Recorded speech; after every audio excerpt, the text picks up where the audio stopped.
Okay, Cardinal Proto-Deacon. So, yung Cardinal Carmen Lengo, yung temporarily in charge sa Vatican when a Pope dies. Ito namang Cardinal Proto-Deacon, siya yung Senior Dean o Senior Cardinal ng College of Cardinals. Ang responsibility niya i-announce yung newly elected Pope, isuot yung pallium ng Pope, which is yung red scarf. Kung nakita naman natin si Pope Leo XIV kanina, yung red scarf na sinuot niya, nakapatong sa balikat niya, aside from his tax. So, alam naman natin, sa Rome, ang pala nga nagsusuot ng puti. Dito lang sa Pilipinas, dahil tropical country tayo, pinayagan yung ating mga pare na magsuot ng puti.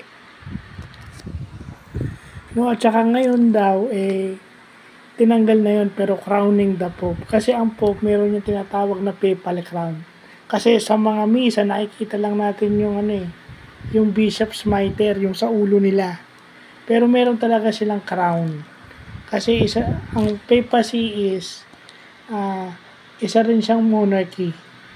Yan na lang ang isa sa natitirang monarchy sa buong mundo. Aside from sa Europe, aside from yung sa British monarchy, sa Europe at saka sa Europe at saka sa United Kingdom, yun yung pinaka-common na monarchy, yung Roman papacy o yung Pope, considered monarch.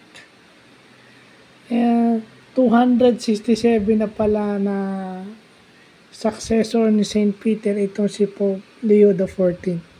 So, God bless him, and I hope he leads the Catholic Church with the guidance of the Holy Spirit. So, pinaka-vlog lang natin ngayon is yung Proto-Deacon. Again, as Catholics, dapat alam natin yan kung paano gumagana yung ating simbahan. No? Kasi dyan sa Vatican, marami ka rin matututunan dyan dahil bukod sa Catholic faith, gobyerno din yan. It is the smallest state in the world, yung Vatican. So, para lumalim yung pananampalataya natin, kailangan may knowledge tayo dahil hindi tayo magkakaroon ng pananampalataya kung hindi natin alam. Kasi hindi tayo maglalakas loob ng magdasal kung wala tayong alam. Yun lang yun. So, hindi kahit ako hindi ko naman alam itong mga cardinal na yun. Kung naging vlogger lang ako, di ba? Para additional knowledge. As Catholics, di ba? Obligasyon natin yan. So, yun lang po.